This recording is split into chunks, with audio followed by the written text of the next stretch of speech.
Assalamualaikum warahmatullahi wabarakatuh. Selamat pagi pemirsa Trans 7. Khazanah Ensiklopedia Islam Dunia. Pagi ini Khazanah kembali menyajikan kepada Anda embun-embun ilmu yang terpendam dalam luasnya Khazanah Islam. Seringkali kita meminta doa kepada orang-orang yang kita anggap lebih layak untuk direspon Allah segala permohonan dan permintaannya, seperti orang tua kita, para guru kita, para ustaz, ulama, dan yang lainnya. Ini tindakan mulia, karena dengan kesalehan mereka, mudah-mudahan Allah lebih cepat mengabulkan doa kita. Lebih dari itu sebenarnya, kita punya kesempatan lebih besar untuk mendapatkan keinginan kita itu dari doa para makhluk Allah yang tak pernah bersalah dan tidak pernah memiliki kesalahan. Selalu siap sedia pada setiap perintah dan arahan Allah Subhanahu wa Ta'ala. Merekalah para malaikat yang Allah berfirman tentang mereka, dan tidak mendurhakai Allah terhadap apa yang diperintahkannya kepada mereka, dan selalu mengerjakan apa yang diperintahkan. Al-Quran Surah At-Tahrim ayat 6. Tentu dengan posisi dan kedekatan malaikat terhadap Allah Ta'ala, sangat besar kemungkinan permohonan dan doa mereka lebih cepat direspon Allah Subhanahu wa Ta'ala. Lalu bagaimana cara supaya kita mendapat kesempatan didoakan oleh para malaikat? Salah satu cara agar kita mendapatkan doa para malaikat adalah dengan beribadah sholat. Memang sholat merupakan ibadah yang paling istimewa, karena ibadah inilah yang mengundang doa dari malaikat, mulai dari persiapannya, ketika pelaksanaannya, hingga sampai sholat selesai. Ketika seseorang bersiap-siap sholat, malaikat sudah hadir untuk mendoakannya. Bahkan sejak sebelum sholat dimulai, malaikat telah mendoakan. Doa malaikat ditujukan untuk orang-orang yang datang di awal waktu, setelah mereka wudhu dan menunggu sholat jamaah ditegakkan. Selama mereka duduk dan menunggu, maka selama itu pula malaikat mendoakan. Rasulullah SAW bersabda, "Tidaklah salah seorang di antara kalian yang duduk menunggu sholat selama ia berada dalam keadaan suci, kecuali para malaikat akan mendoakannya. Ya Allah, ampunilah ia. Ya Allah, sayangilah ia."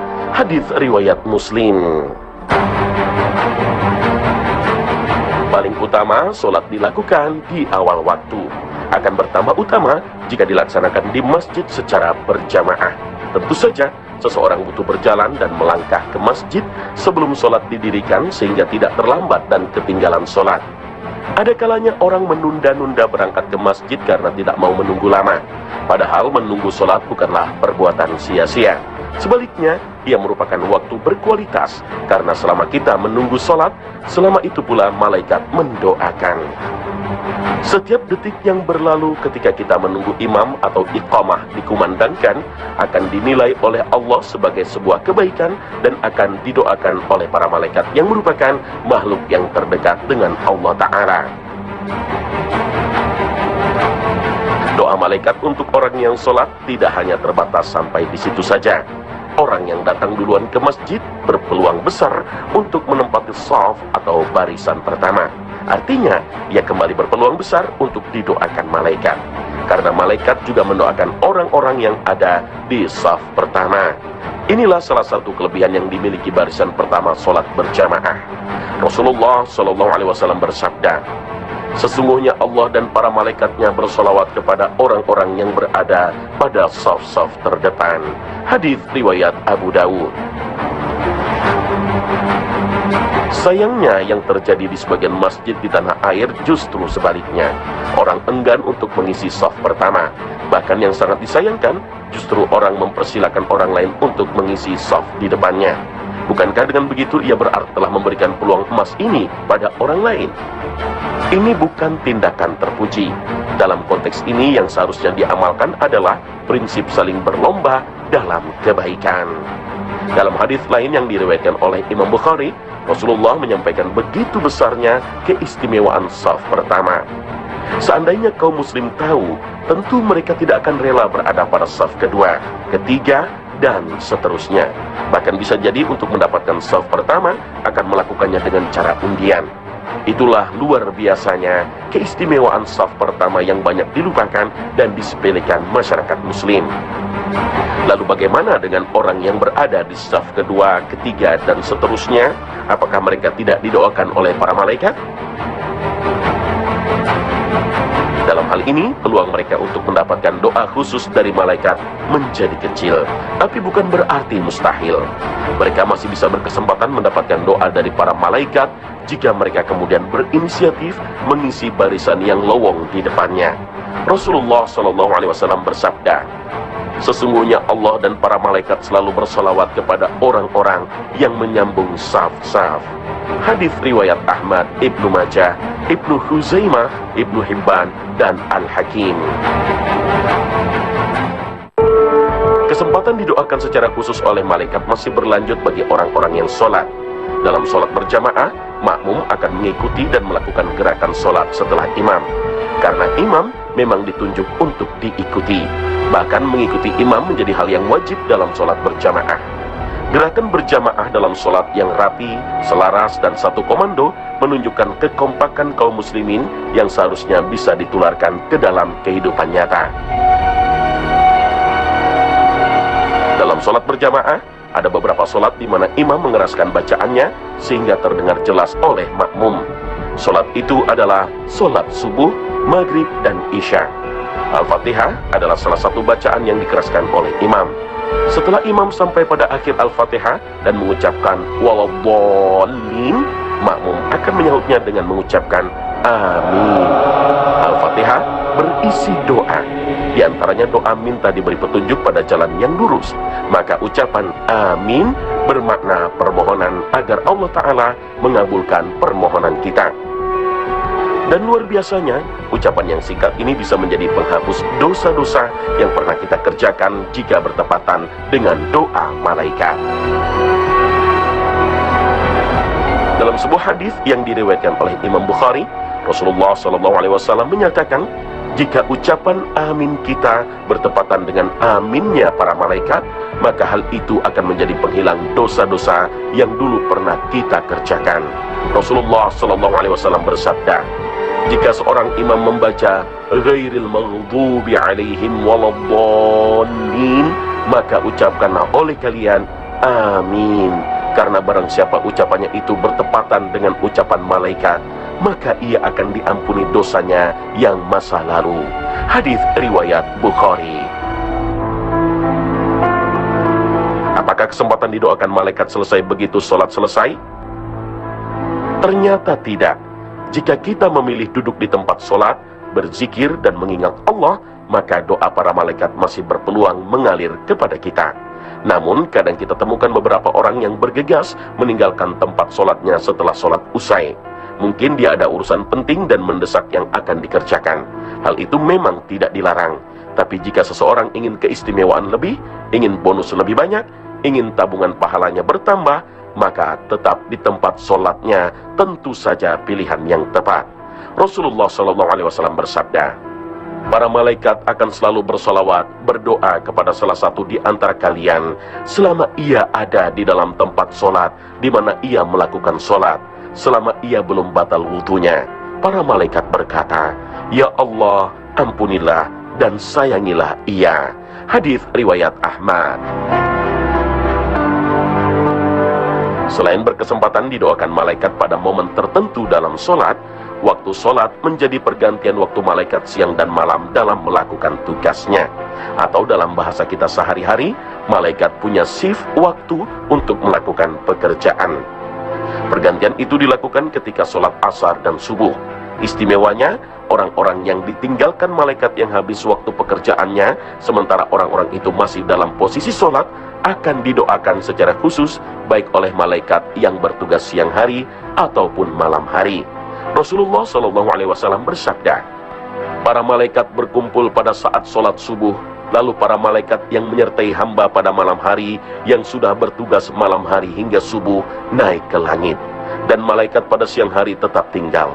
Kemudian mereka berkumpul lagi pada waktu sholat asar, dan malaikat yang ditugaskan pada siang hari hingga sholat asar naik ke langit, sedangkan malaikat yang bertugas pada malam hari tetap tinggal. Lalu Allah bertanya kepada mereka, bagaimana kalian meninggalkan hambaku? Mereka menjawab, kami datang sedangkan mereka sedang melakukan sholat, dan kami tinggalkan mereka sedangkan mereka sedang melakukan sholat. Maka ampunilah mereka pada hari kiamat. Hadis riwayat Ahmad.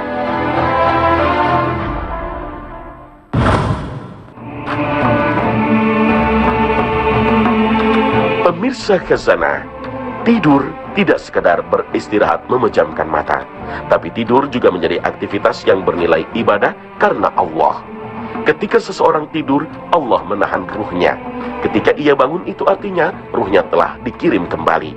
Sebagian orang ada yang tetap ditahan ruhnya sehingga ia tidak pernah terbangun dari tidurnya. Oleh sebab itu, dalam menjalani tidur pun diperlukan niat yang benar. Niat itu kemudian ditindaklanjuti dengan berupaya melaksanakan adab-adab tidur yang dituntunkan oleh Rasulullah Sallallahu Alaihi Wasallam.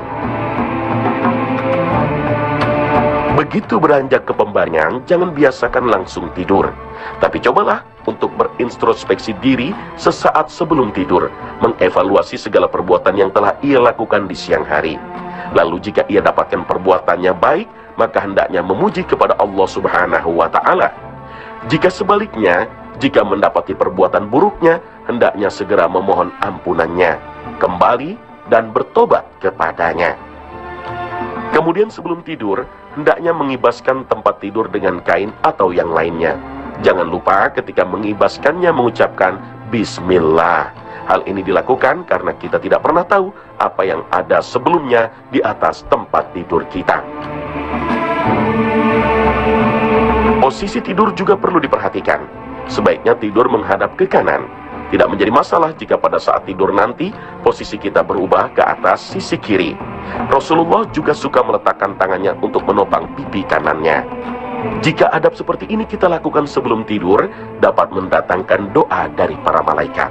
Rasulullah SAW bersabda, barang siapa yang tidur dalam keadaan suci, maka malaikat akan bersamanya di dalam pakaiannya. Dia tidak akan bangun hingga malaikat berdoa, ya Allah, ampunilah hambamu si fulan karena tidur dalam keadaan suci. Hadis riwayat Ibnu Hibban.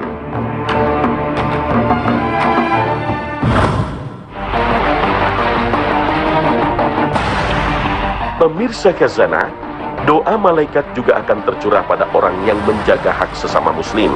Salah satunya, menjenguknya ketika sakit. Menjenguk saudara sesama muslim yang sakit akan memperkokoh ikatan persaudaraan yang ada. Demikian juga hak-hak yang lainnya yang disebutkan Rasulullah SAW dalam sabdanya. Hak orang muslim atas orang muslim lainnya ada 5, yaitu menjawab salam, menjenguk yang sakit, mengantarkan jenazahnya, mendatangi undangannya, dan mendoakannya ketika bersin. Hadis riwayat Bukhari dan Muslim.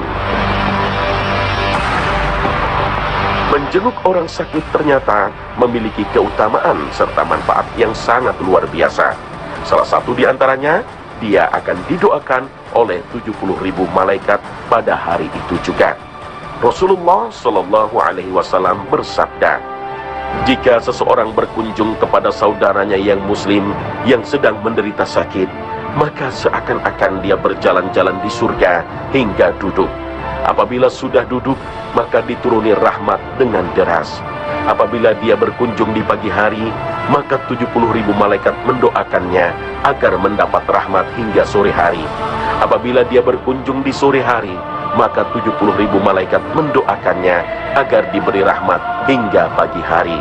Hadis riwayat Tirmizi dan Ibnu Majah.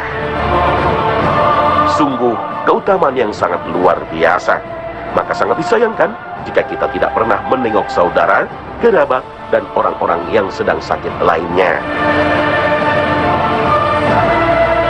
Ketika menjenguk orang sakit, jangan lupa mendoakannya agar diberi kesembuhan dan mendapatkan yang terbaik dari Allah Ta'ala. Jika karena suatu dan lain hal kita tidak memiliki kesempatan untuk menjenguk, maka doakan dia. Itulah hak muslim lainnya yang memungkinkan untuk kita lakukan. Doa merupakan kekuatan yang luar biasa, apalagi doa seorang mukmin terhadap saudaranya tanpa sepengetahuan saudaranya. Doa semacam ini tidak saja bermanfaat untuk yang didoakan, tapi juga termasuk yang mendoakan. Dalam sebuah hadis riwayat Muslim, Nabi Muhammad SAW menjelaskan bahwa ketika seseorang mendoakan orang lain secara diam-diam, maka malaikat akan mendoakan dirinya seperti apa yang dimintakan terhadap orang itu. Tidak ada seorang muslim pun yang mendoakan kebaikan bagi saudaranya sesama muslim tanpa sepengetahuannya, melainkan malaikat akan berkata, "Dan bagimu juga kebaikan yang sama."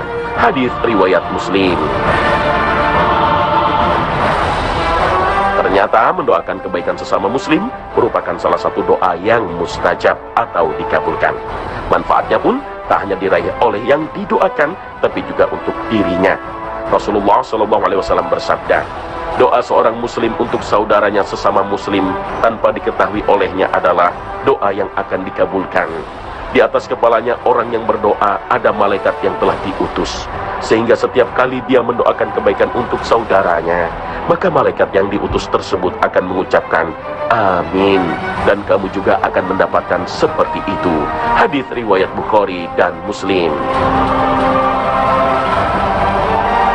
Itulah mengapa Rasulullah SAW memberikan teladan agar saling mendoakan sesama muslim, karena Allah memberikan perhatian khusus terhadap hal ini, yakni dengan mendatangkan malaikat untuk mengaminkan langsung doa baik yang dipanjatkan orang tersebut. Karenanya, jika mendoakan diam-diam, tentu saja doa yang sama akan kembali kepadanya, dan potensi dikabulkannya doa akan lebih besar dibandingkan jika kita mendoakan untuk diri sendiri. Mendoakan orang lain tanpa sepengetahuan orang lain juga akan lebih menjaga keikhlasan dari segala motif yang muncul. Mendoakan secara diam-diam juga menjadi petunjuk bahwa kita betul-betul tulus terhadap sesama muslim. Tidak ada dendam yang disimpan, tidak ada kesal yang menunggu saat untuk ditumpahkan. Meski tidak ada yang tahu kalau kita turut mendoakan kebaikan atas orang lain, namun ingatlah, sesungguhnya Allah Subhanahu wa Ta'ala Maha mengetahui. Dia mengetahui yang tampak dan yang tersembunyi. Hal ini harusnya bisa menjadi kebiasaan baik di tengah-tengah masyarakat muslim. Inilah yang diteladankan oleh junjungan kita Nabi Muhammad SAW dan para sahabatnya. Mereka senang kalau kaum muslimin mendapatkan kebaikan, sehingga mereka pun mendoakan saudaranya diam-diam tatkala mereka mendoakan diri mereka sendiri. Inilah salah satu praktek nyata dari hadis Nabi yang menyatakan, tidak beriman salah seorang di antara kalian sampai dia mencintai untuk saudaranya apa yang dia cintai untuk dirinya sendiri. Hadis riwayat Bukhari dan Muslim.